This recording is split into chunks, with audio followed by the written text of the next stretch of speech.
I mean, it is that feeling of betrayal. To think that he's not even having conversation with us now and has voted against us throughout, we got betrayed, and let's try and figure out why. That's Chris Tackett.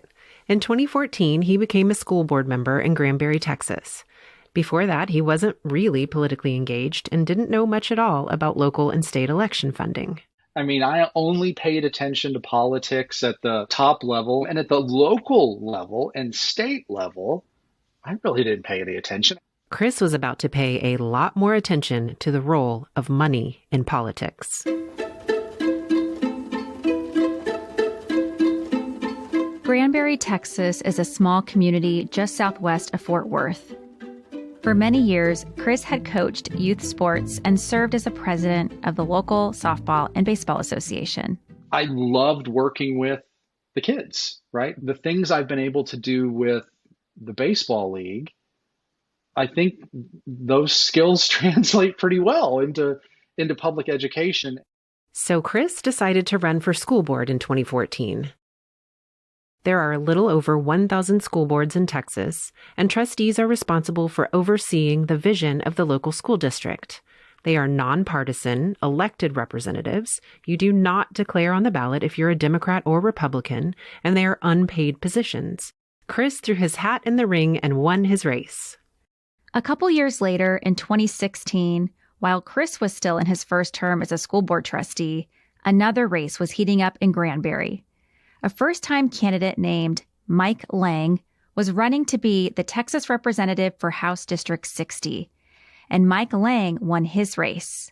Shortly after, Chris and the other school board members met with Mike Lang. As we had done with previous representatives, school boards sit down and they basically write up their wish lists, right? Hey, here's the kinds of things we'd like you to support.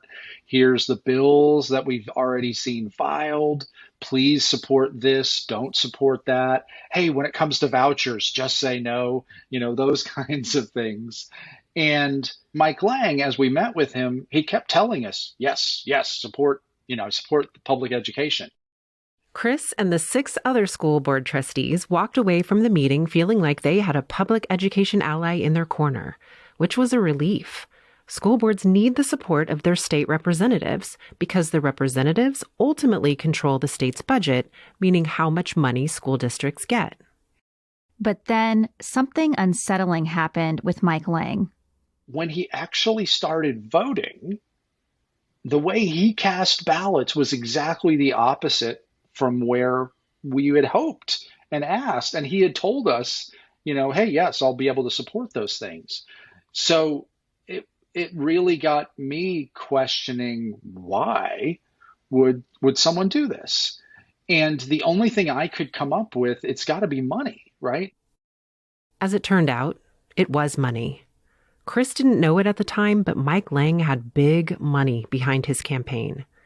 And the people supporting him are the same people who are pushing school vouchers. I'm Claire Campos O'Neill. And I'm Nicole Abshire. And today on The Voucher Scam, we're going to take a closer look at the role of money and power in the push for vouchers in Texas.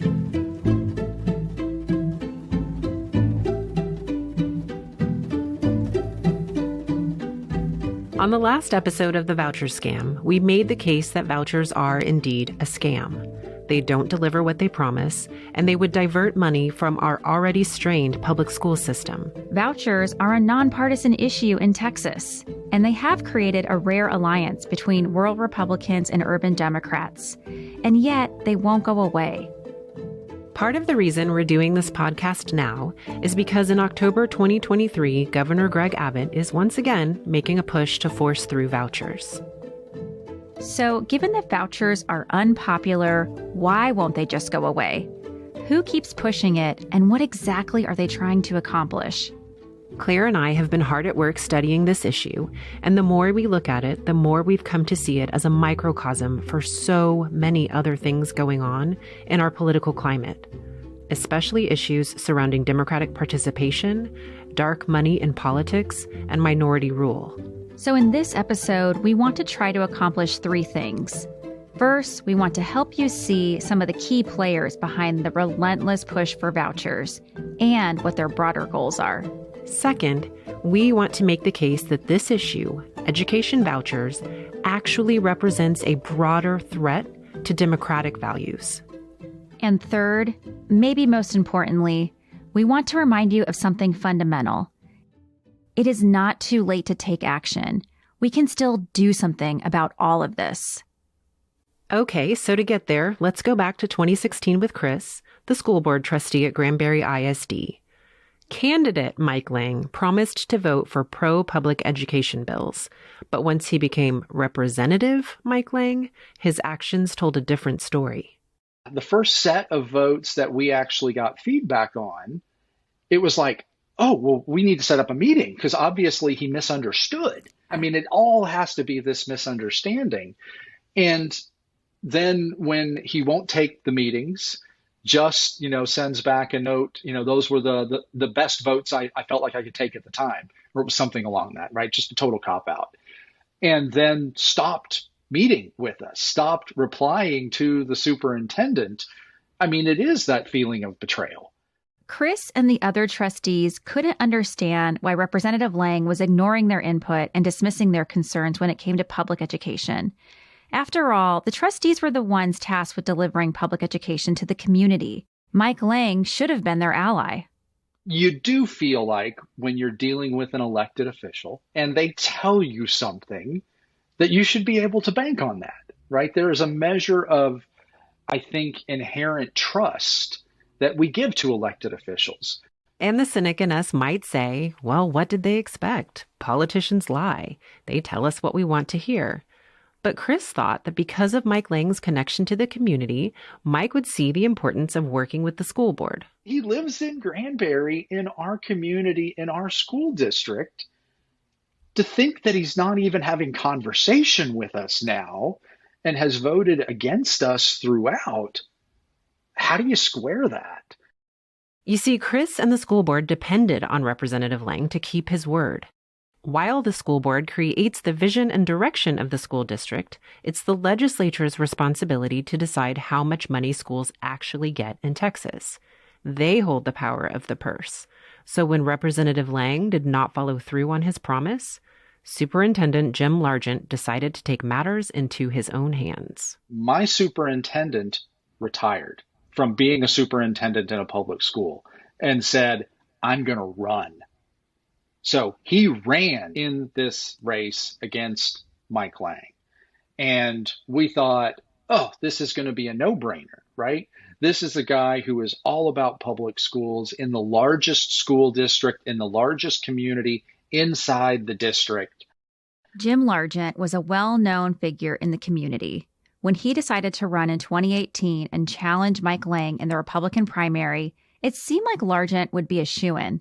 But even though Largent had strong ties to his community, he was overshadowed in one key area: campaign funds. When you look at the money that went into Mike Lang, it was over $500,000. There's this little formula I learned about when I was a candidate. Money equals communication, and communication equals votes. Here's how it works. Money buys you mailers, social media ads, texting campaigns, commercials, billboards, more mailers. You can pay people to knock on doors for you. You can afford a bigger staff, or any staff. You can pay people to write your speeches and even go to events in your place. Money pays for marketing the candidate to voters. In Mike Lang's case, the money was primarily coming in from a small group of Texas billionaires. Can we talk a little bit about these billionaires? Who are they and what are they after? The two names that, again, were crystal clear from the beginning for me are Wilkes and Dunn. Ferris Wilkes and Tim Dunn made their billions from oil and gas, and they've given close to $18 million of it to conservative state candidates and political action committees. Ferris Wilkes and his brother Dan, they believed they were given their riches by God to then be able to push the things that they believed God wanted. We wanted to get a better understanding of how religious values are playing into this issue. So we reached out to Jennifer Berkshire. Jennifer writes and podcasts about the intersection of education and politics. Now, you see that virtually every state has its own conservative billionaire. And you know what I'm talking about in Texas. You have them. And their priorities are always school privatization, often religious education. And then, the idea that we're going to lower the tax rate on the people in the state who have the most money. And so that's where you see that you have, very influential thumbs on the scale for this vision of actually making things less equal. Billionaires putting their thumbs on the scales isn't new or unique to politics. But the desire to impose religion onto government is a key goal of many Texas billionaires. Money and power is always a part of it. But this religious ideology, this desire to impose religion, and if it won't, let us impose our religion on it, we're going to break it, kind of a thing, really was the driving force behind this. And the attack on public education was a core element of what you saw from the ideology of the people, the billionaires funding this. Forrest Wilder, a writer and editor at Texas Monthly, who we heard from in episode 1, has reported on the end goal of these Texas billionaires. They just pump tons of money into PACs and candidates and lobbying, essentially. And they just really believe that public education needs to be privatized. And they've got the money to fund politicians and to try to get their way. And there's just a long list of folks like that. It's kind of, when you look at it, you're like, wow, there's a lot of these guys out there. Some of them are public and some of them just write checks. Folks you never heard of, just writing checks.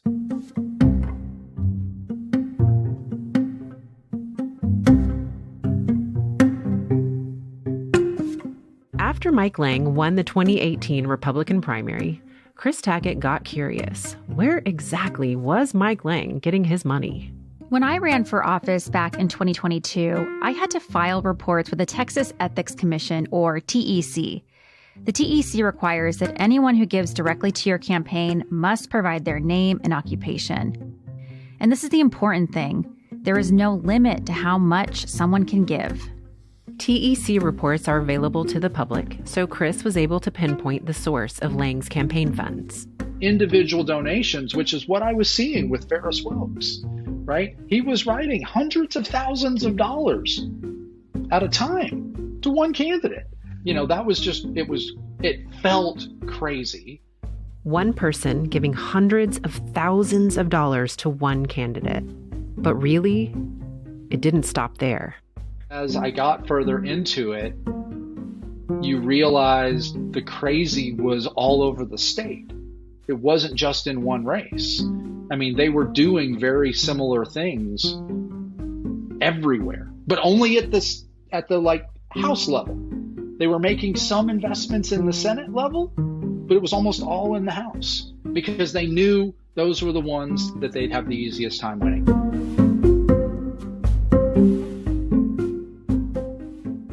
One of the reasons we care about this issue, education vouchers, is because the way we see it, public schools are deeply connected to our democracy. Think about it. American democracy is a gathering of people from around the world seeking opportunity. And public schools are the perfect microcosm of that essential gathering of people. They're a real cross-section of American life. Public schools are where we try to instill these shared values while still respecting a wide range of viewpoints. But the simple fact is that if they're not supported, we cannot realize any of this. The people are always in favor of more investment, right? And so the idea that we have a concerted effort playing out in so many states, including Texas, to start to move away from the idea of K-12 education as a publicly funded, democratically governed institution is really concerning. And this is why the money component is so important. Vouchers are not popular, but a small group of billionaires want them to undermine schools. After Chris uncovered who was behind the money in Mike Lang's campaign, he started to see the invisible machinery that made it seem like Lang had grassroots support.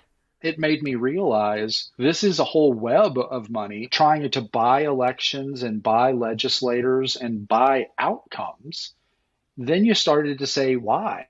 The reality is, when you look at these groups that are pushing this, they don't have tons of people, tons of grassroots support that's behind it. It's these handful of the mega rich who are driving this narrative, trying to convince people your schools are failing. Texas billionaires are not just trying to buy votes.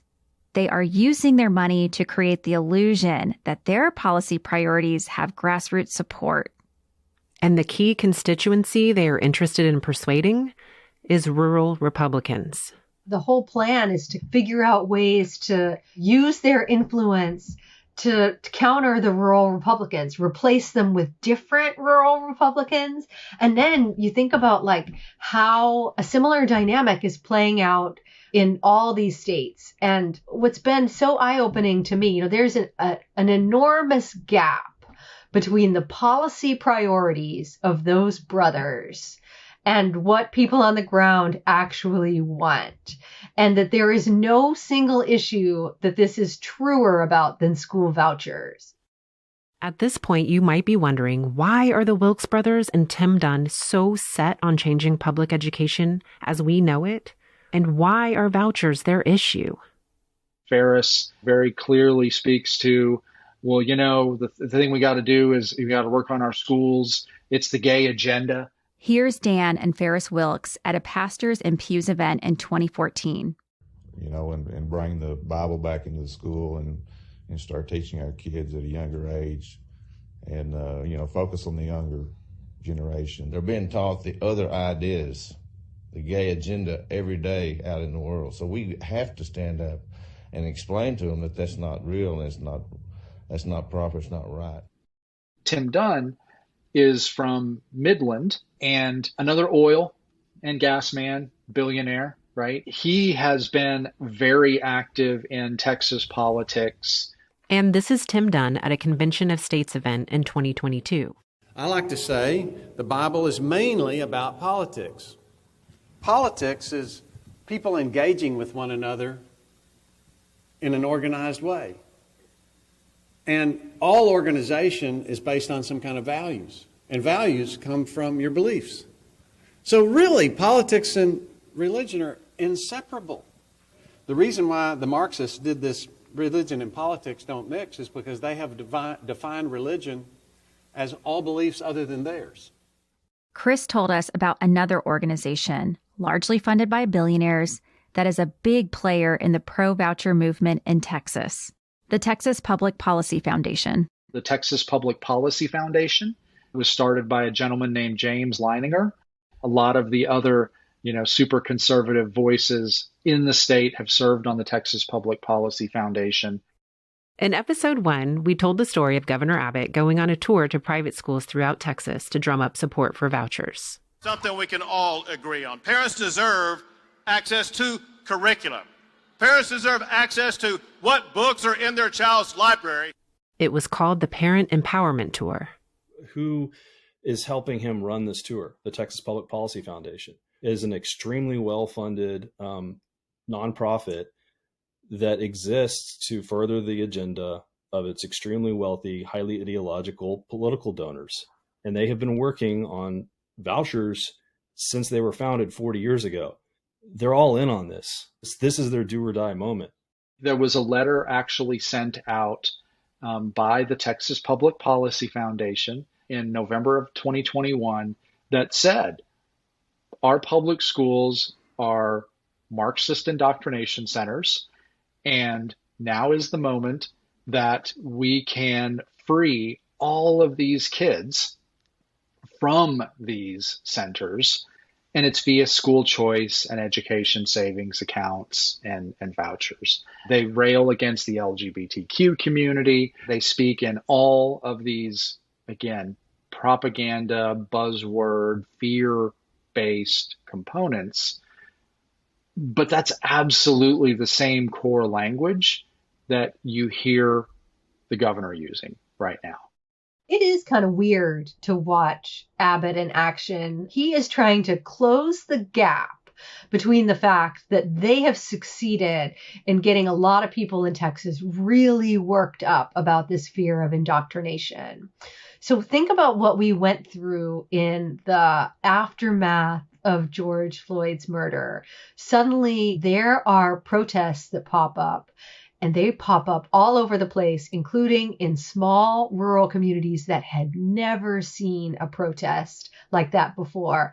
Again and again, the protests are led by kids, and people look around and they say, I don't know where the kids are learning this stuff, but they're not learning it from me. I bet they're getting it through the schools.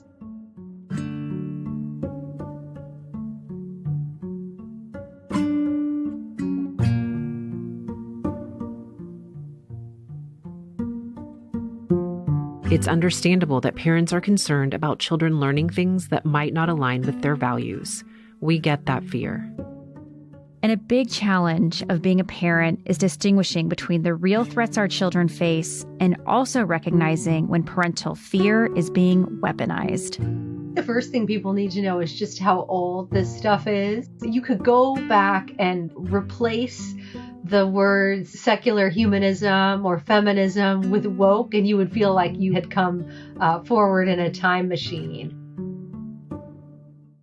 And so what you see right away is that the concern of parents is real, right? There's always this anxiety that they're losing their kids, that kids are ceasing to believe in religion. They're talking back. They're engaged in public displays of affection. They're smoking weed, whatever. But then you find some of the same conservative groups that we see today right there fanning the flames. Highly religiously motivated conservatives, they see public schools as being sites of indoctrination into kind of a secular and Marxist worldview. I've had so many conversations with different people whose kids have been in public schools throughout.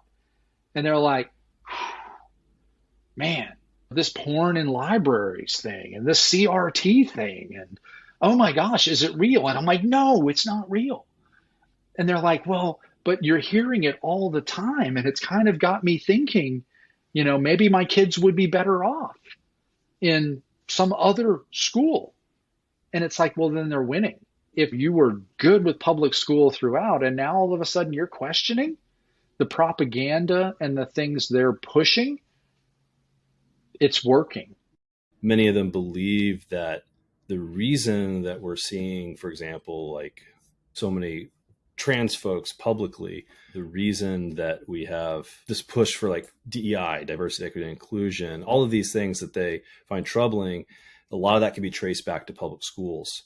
And that wasn't well known until the pandemic, when parents started paying really much closer attention to what their kids were learning because they're at home on their computers. And just right there, they found out about what was going on in these schools and that something has to be done because it's not just about public education. It's about a battle for the soul of the nation, for souls, literally. The far-right billionaires in the shadows are fanning the flames. They're playing upon parents' real concerns in order to advance their own gains. They're trying to create all this fear broadly of the school systems to enable them to then extract the public dollars out. Because the goal truly is they want to indoctrinate kids in their ideology and to be able to fund their faith-based schools or to be able to take the kids out that they want out into their private faith-based schools. Means what you end up with at the end is a public school system with the kids who don't have the means to leave being in a system that doesn't enable them the same level of support they would have had otherwise. As we talked about in episode 1, vouchers would take away money from schools. And in addition to pulling money out of public schools to get them to private schools, Governor Greg Abbott insists that our schools are for education, not indoctrination.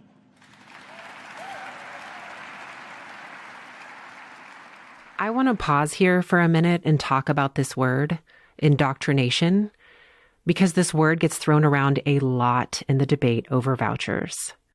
So what do Governor Abbott and his supporters really mean when they use the phrase education, not indoctrination?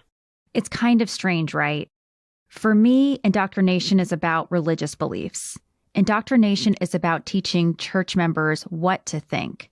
Public schools, on the other hand, teach students how to think.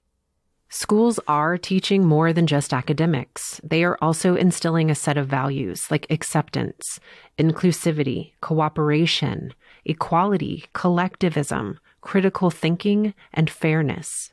These values matter just as much as academic values because schools do more than just prepare the future workforce. Public schools are one of the key places where we learn how to exist in a democracy. The irony, of course, is that let's say that public schools really are indoctrinating kids into Marxism and this sort of thing, then they're just proposing to a different form of indoctrination. That's what many parochial schools are. That's why parents send them there, right? They want them to be exposed to religious education in that community. And separation of church and state is, of course, a core democratic principle. Is it appropriate for public taxpayer dollars to be used to fund religious education? That's sort of debated at the legislature, but I don't know that the debate frankly matters all that much because everybody's already made up their mind on it. And those who control the Senate and many of the members of the House just don't see it that way. The Supreme Court has opened the door for this kind of radical interpretation of religious freedom. If you happen to be a billionaire and this is your policy priority, which is it always seems to be, you have enormous influence, and especially at the state level. And so this, they see the culture war as having tilled the soil, and they are going for it. There is a movement that is working to undo the separation of church and state. One of its goals is to make America a Christian theocracy, and it is called Christian nationalism. So when you think about Christian nationalism and this broad desire to control, right? The idea that we really want to indoctrinate an ideology, right, onto kids and onto whole communities. To be able to get to where you can do that and get the money out of the public school system, you have to be able to convince people the public school system's not very good.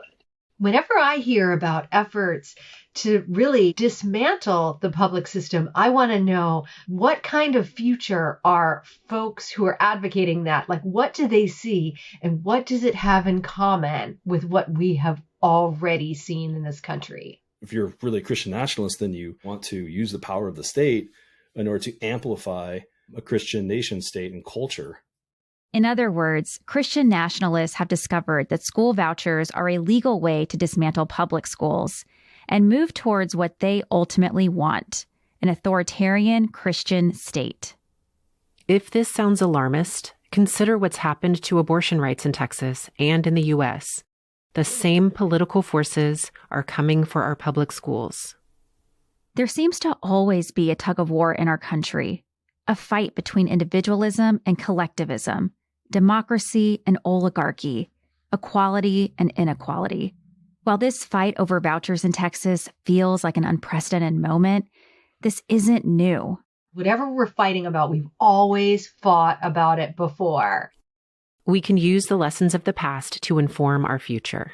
The origin story of public education in this country really happens in fits and starts. Back in the earliest days when the country is getting off the ground, education is private. It's something that well-to-do families fund for themselves. But then we're also going through this process of building the democracy. And so you see a lot of people who are instrumental in that, early period, understanding that if we're going to be self-governed, that educating people for citizenship is going to be absolutely key. You can't have a system where the only people who are getting educated are the people who can afford it. And so gradually you start to see that people turn against the idea that only the rich are going to have it. And as much as the early visionaries of public education wanted it to be a top-down thing, that's just not the way we rolled. And so it really unfolds as a kind of grassroots story. Grassroots movements are when ordinary people come together to collectively organize for change. What is alarming about Tim Dunn, the Wilkes brothers, and other billionaires in politics is that they have been very effective using their money to appear as though their ideas are grassroots. It's like the wizard behind the curtain in The Wizard of Oz. It's an illusion, but few people see it. And when the politicians who are supported by billionaires are elected into office, they are expected to deliver for those billionaires. There's a lot of threats and a lot of fear. Like that's kind of like looking at that whole cohort. I mean, a lot of what they're doing is saying very publicly, explicitly, if you don't vote for vouchers, we are going to primary you. We are going to find an opponent in your district, and we're going to Republican, and we're going to fund him or her to take you down. Primaries are a lot more important than people realize.